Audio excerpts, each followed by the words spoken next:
In early 2021, my friend Kirsten asked if I wanted to bike from Vancouver, Canada to Mexico.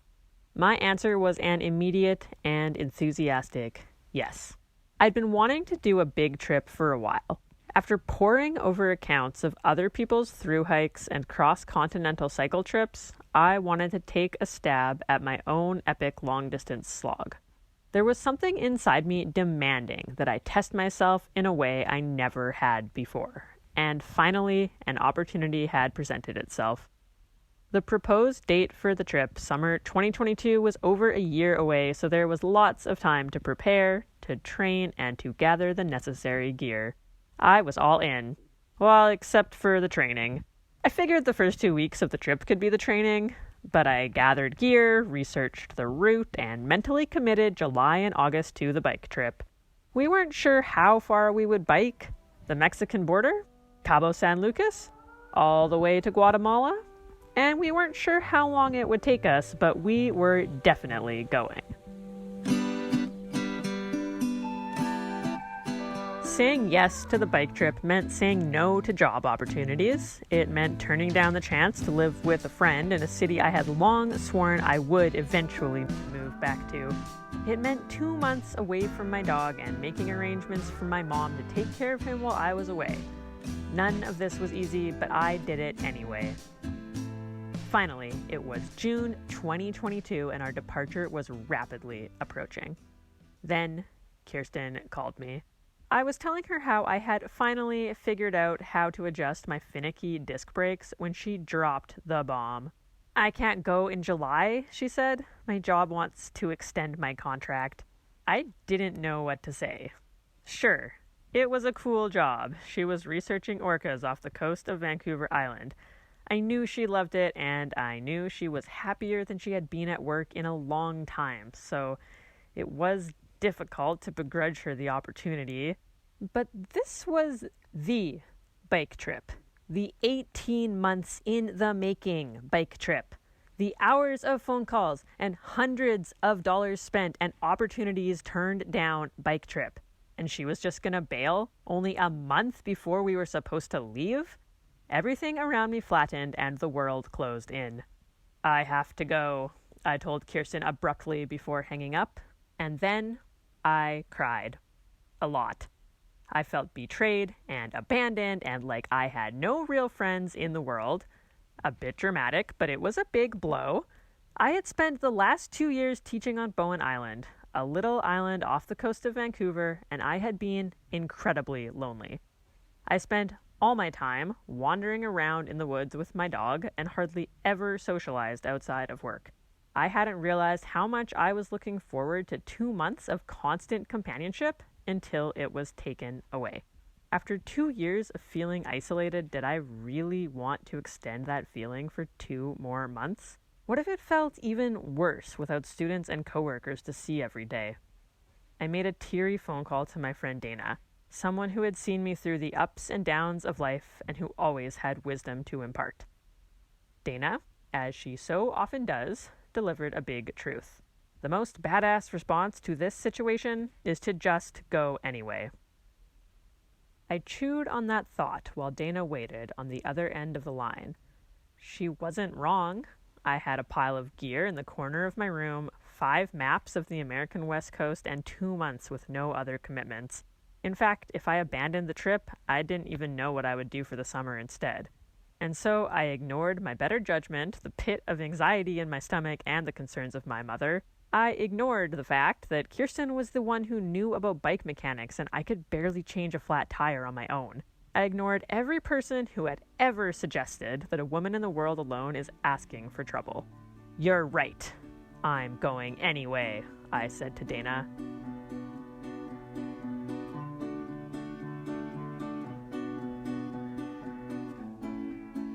July 9th, 2022 was the day my trip began and the day I finished moving out of my apartment.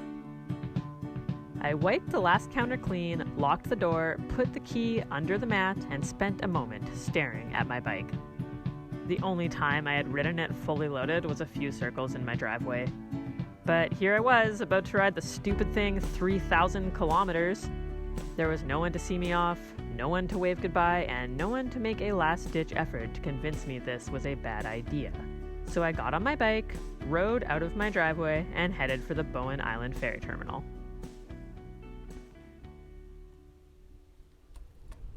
I attempted to glide to a smooth stop at the ferry terminal, but I wasn't used to the weight of the bike. I leaned too far to one side and came crashing down. So much for looking cool. Less than an hour later, I lost my balance when the ferry I was riding collided with the loading dock, and my bike and I fell over, right into the hood of someone's car. The guy was really nice about it, but I am not sure he appreciated the lasting memento of my journey etched into his paint job. I wasn't off to a great start. I pedaled a laborious 33 kilometers to my brother's house in East Vancouver. I stopped for a break on the seawall. My legs felt like they were going to collapse. I finally arrived at his house and took the next day off. On July 11th, I rode out of Vancouver. I was already exhausted. My legs were fatigued, my handlebars were too wide for the pedestrian walkway on the Knight Street Bridge. I felt like a silly little girl, not the strong, independent woman I had envisioned. By the time I got to White Rock, 50 kilometers south of Vancouver on the U.S. border, I was drenched in sweat and my knees were shaking.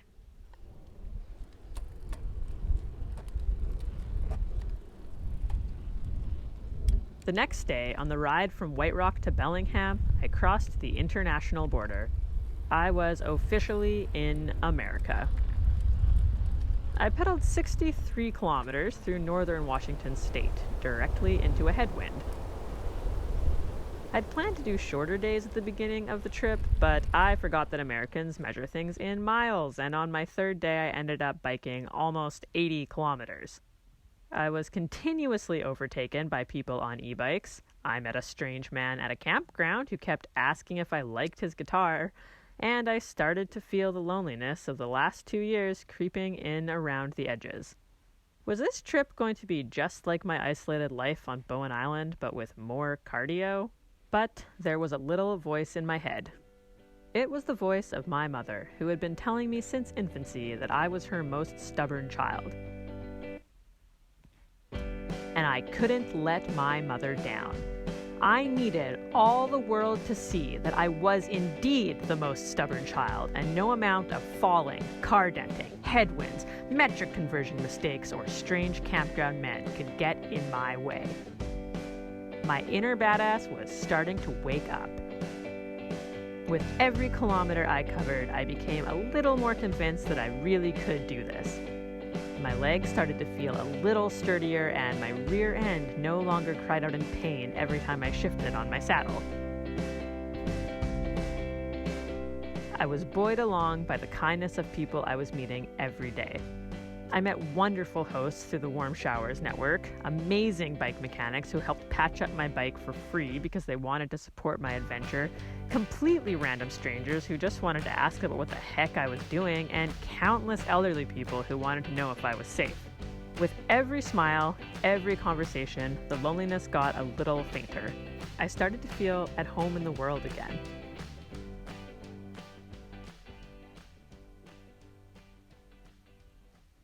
The true antidote to loneliness appeared in southern Washington on day 12 of the trip.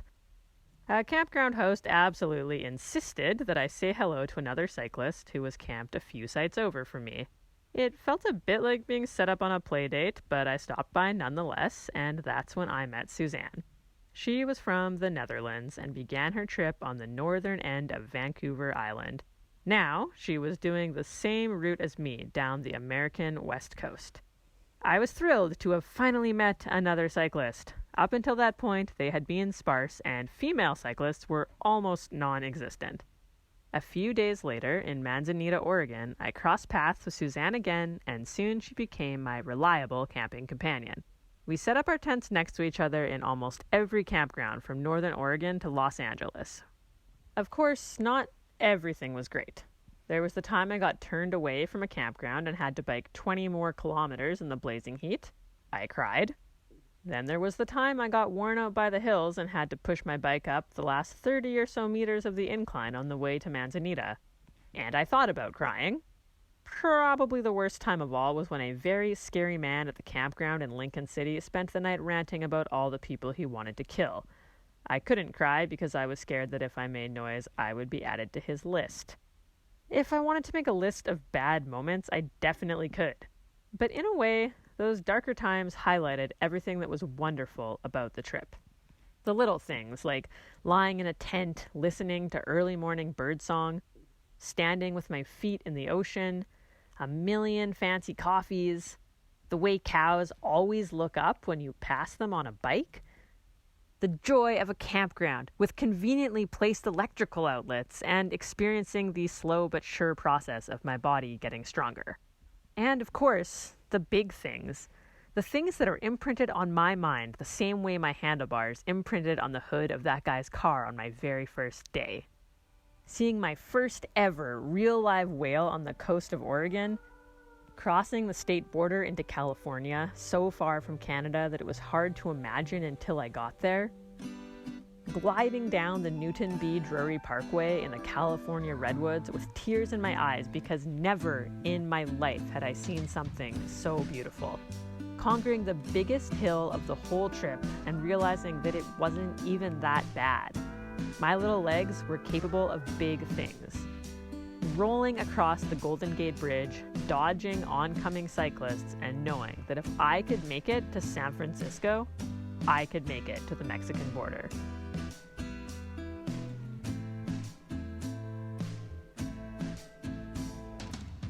And finally, sitting on a picnic table looking at Mexico, knowing that a whole world lay on the other side of that fence and wishing I could cross.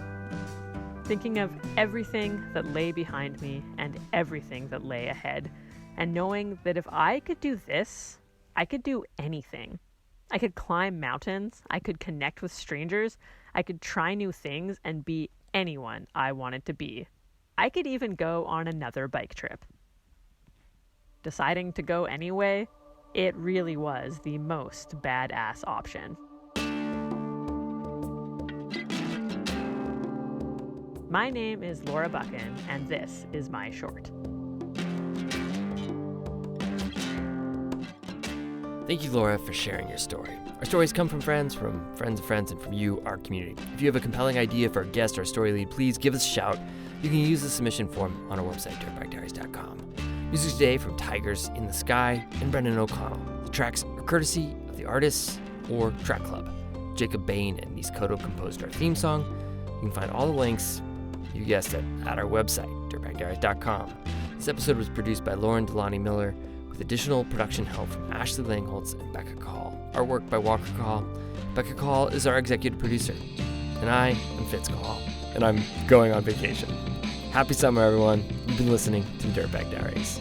Thanks for tuning in.